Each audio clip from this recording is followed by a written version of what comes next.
ফের নির্বাচন কমিশনে অভিযোগ পাঠালো কংগ্রেস দল। পশ্চিম আসনে ভোটের পর স্ক্রুটিনিতে ডাকা হয়নি কংগ্রেস দলের কাউকেই।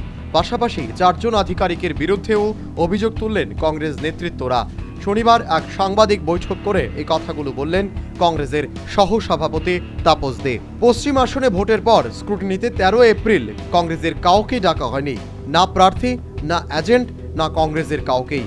এরপর নির্বাচন দপ্তর থেকে যে ভিডিও ফুটেজগুলো পাঠানো হয় এগুলো একদমই ঠিক নয়, এমনই অভিযোগ তুললেন কংগ্রেস দলের মুখপাত্র রাহুল সাহা।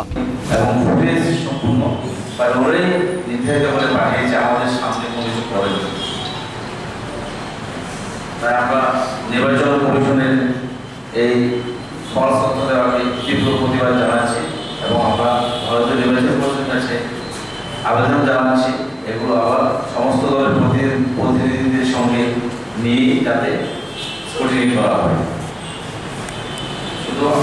পাশাপাশি কংগ্রেসের সহসভাপতি তাপস দে অভিযোগ তুলেন 4 জন আধিকারিকের বিরুদ্ধে। তারা নাকি শাসক দলের হয়েই কাজ করেছে, তাই তাদেরও সরাতে হবে বলে দাবি তুললেন তিনি। যারা রাজ্য সরকার হয়ে কাজ করার জন্য অন্যান্য রাজ্যস্তরের কর্মচারীগণ প্রেশার ক্রিয়েট করছেন, তাদেরকে সরানোর জন্য আমরা প্রেশার কমিশনে জানিয়েছি। একজন হল মিলান রামট্যাগ, দিলীপ রায়, হোম সেক্রেটারি এবং সঞ্জয় মিশ্র। একের পর এক অভিযোগ তুলে নির্বাচন দপ্তরকে বিদ্রুপের লেলিহান শিখায় দাঁড় করিয়েছে কংগ্রেস দল। শুধু আর শুধু অভিযোগ কংগ্রেসের। Bureau report, news vanguard.